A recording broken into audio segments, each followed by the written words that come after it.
Assalamualaikum warahmatullahi wabarakatuh. Alhamdulillahirabbil alamin wa bihi nasta'inu ala umuri dunya waddin wassalatu wassalamu ala asyrafil anbiya'i wal mursalin wa ala alihi washabihi ajmain amma ba'd. Saya Zulfikar Bagas Pratama akan menyampaikan sedikit tentang tafsir surat Al-Ikhlas. Pertama-tama yang terhormat Ibu Neni Mutiatul Awaliyah MAG selaku dosen pengampu mata kuliah Al-Quran, dan yang terhormat serta saya banggakan seluruh teman-teman IAT kelas B. Qala Allahu ta'ala fil Qur'anil Karim, a'udzu billahi minasyaitonir rajim. Bismillahirrahmanirrahim. Qul huwallahu ahad, Allahus samad, lam yalid wa lam yulad wa lam yakul lahu kufuwan ahad. Yang artinya, katakanlah, Dialah Allah yang Maha Esa. Allah adalah Tuhan yang bergantung kepadanya segala sesuatu, dan tiada beranak dan tidak pula diperanakan, dan tidak ada seorang pun yang setara dengannya. Quran Surat Al-Ikhlas ayat 1-4. Surat yang terdiri dari 4 ayat ini termasuk surat Makkiyah. Mengapa dinamakan surat Al-Ikhlas? Padahal di dalamnya tidak ada kata ikhlas. Karena Al-Ikhlas adalah tauhid, beribadah hanya kepadanya, dan surat ini berisi tentang pokok-pokok tauhid. Surat ini diturunkan di Mekah setelah surat Al-Falaq dan Anas. Ibnu Katsir mengutip riwayat Imam Ahmad dari Ubay bin Ka'ab mengenai asbabun nuzul surat Al-Ikhlas, bahwa ada orang musyrikin yang berkata kepada Nabi Shallallahu Alaihi Wasallam, "Hai Muhammad, gambarkanlah kepada kami tentang Tuhanmu." Maka Allah menurunkan surat Al-Ikhlas. Riwayat lain mengatakan ada seorang Badui yang datang kepada Rasulullah Shallallahu Alaihi Wasallam. Ia bertanya, "Wahai Rasulullah, gambarkanlah kepada kami tentang Tuhanmu." Maka turunlah surat ini, yaitu surat Al-Ikhlas. Surat Al-Ikhlas mempunyai beberapa keutamaan. Di antaranya adalah 3 keutamaan berikut. Yang pertama, dicintai oleh Allah. Rasulullah pernah mengangkat seorang laki-laki menjadi pemimpin pasukan khusus untuk menyelesaikan suatu tugas. Ketika menjadi imam sholat bagi pasukannya, laki-laki itu selalu membaca surat Al-Ikhlas. Setelah pasukan pulang, mereka menceritakan kepada Rasulullah. Mendapati laporan itu, Rasulullah menyuruh mereka untuk menanyakan kepada laki-laki tersebut, apa alasannya selalu membaca surat ini dalam sholatnya. Karena di dalam lalu laki-laki itu menjawab, karena di dalamnya ada sifat Tuhan yang Maha Pemurah, dan aku membacanya dalam sholatku, jawab laki-laki itu. Setelah jawaban itu disampaikan kepada Rasulullah, beliau pun bersabda, sampaikan kepadanya bahwa Allah menyukainya. Hadis riwayat Bukhari. Yang kedua yaitu wasilah masuk surga. Dalam hadis lain yang juga diriwayatkan oleh Imam Bukhari, pernah ada seorang laki-laki menjadi imam masjid Quba. Setiap kali telah membaca surat lain dari Al-Quran, ia selalu menutupnya dengan surat Al-Ikhlas. Sahabat yang lain pun mengingatkannya, engkau telah membaca surat ini, tetapi kelihatannya engkau merasa tidak cukup dengannya. Lalu engkau membaca surat Al-Ikhlas. Lalu laki-laki itu menjawab, aku tidak akan meninggalkan surat ini. Jika engkau mau menjadikanku imam, maka aku akan tetap melakukannya, dan jika kalian tidak suka, maka aku tidak mau menjadi imam kalian. Hal itu kemudian diceritakan kepada Rasulullah saat beliau mengunjungi Masjid Quba. Hai Fulan, apa yang mencegahmu hingga tidak mau melakukan apa yang diminta oleh teman-temanmu? Mengapa engkau selalu membaca surat Al-Ikhlas dalam sholatmu? Tanya Rasulullah. Aku menyukainya, jawab laki-laki tersebut. Mendengar jawaban itu, Rasulullah lantas bersabda, kecintaanmu kepada surat ini dapat memasukkanmu ke dalam surga. Hadis riwayat Bukhari.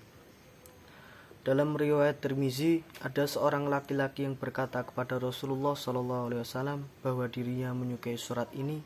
Maka Rasulullah SAW pun bersabda, sesungguhnya kecintaanmu kepada surat ini dapat memasukkanmu ke dalam surga.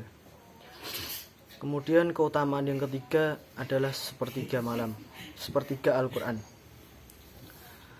Dalam Sahih Bukhari dikisahkan seorang laki-laki yang membaca surat Al-Ikhlas berulang-ulang dalam sholat sunnah. Orang yang mendengarnya lantas menceritakan kepada Rasulullah SAW. Maka Rasulullah SAW pun bersabda, demi Tuhan yang jiwaku berada di dalam genggaman tangannya, sesungguhnya ia benar-benar sebanding sepertiga Al-Quran. Hadis riwayat Tirmizi. Minggu depan tuh masih open apa online? Surat Al-Ikhlas ayat pertama bunyinya Qul huwallahu ahad, yang artinya katakanlah Dia Allah yang Maha Esa. Ketika orang-orang Yahudi mengatakan kami menyembah Uzair anak Allah, orang Nasrani mengatakan kami menyembah Isa anak Allah, orang musyrikin mengatakan kami menyembah berhala, maka Allah menegaskan bahwa Dia Maha Esa. Dia Allah Tuhan yang satu, yang tiada tandingannya, tiada lawannya, tiada sekutu baginya. Surat Al-Ikhlas ayat 2 bunyinya Allahus Samad, yang artinya Allah adalah Tuhan yang bergantung kepadanya segala sesuatu. Ibnu Abbas menjelaskan tafsir ini. Maksudnya adalah seluruh makhluk bergantung kepada Allah dalam kebutuhan dan sarana mereka. Dialah Tuhan yang maha sempurna dalam perilakunya, maha mulia yang maha sempurna dalam kemuliaannya, maha besar yang maha sempurna dalam kebesarannya. Al-Hasan mengatakan, arti ayat ini adalah Allah maha hidup lagi terus-menerus mengurus makhluknya. Kemudian surat Al-Ikhlas ayat 3 bunyinya lam yalid walam yulad, yang artinya Dia tidak beranak dan tidak pula diperanakan. Ibnu Katsir menjelaskan bahwa makna ayat ini adalah Allah tidak beranak, tidak pula diperanakan, dan tidak mempunyai istri. Sayyid Qutb menjelaskan hakikat Allah itu tetap, abadi, azali. Sifatnya adalah sempurna dan mutlak dalam semua keadaan. Kelahiran adalah suatu kemunculan dan pengembangan wujud tambahan setelah kekurangan atau ketiadaan. Hal demikian mustahil bagi Allah. Kelahiran juga memerlukan perkawinan, lagi-lagi ini mustahil bagi Allah. Kemudian di dalam ayat keempat yang bunyinya walam yakul lahu kufuwan ahad, dan tidak ada seorang pun yang setara dengan Dia.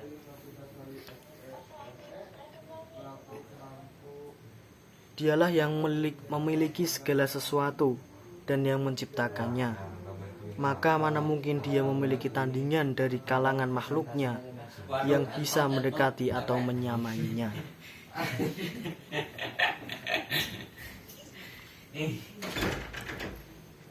Menurut Sayyid Qutb, makna ini adalah tidak ada yang sebanding dan setara dengan Allah, baik dalam hakikat wujudnya maupun dalam sifat zatiyahnya.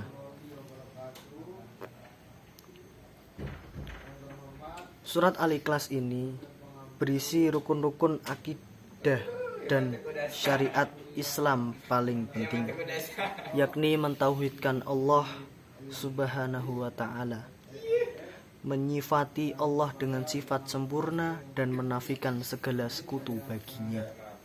Surat ini merupakan bantahan telak kepada orang-orang kafir, baik dari kalangan kaum musyrikin maupun Yahudi dan juga Nasrani.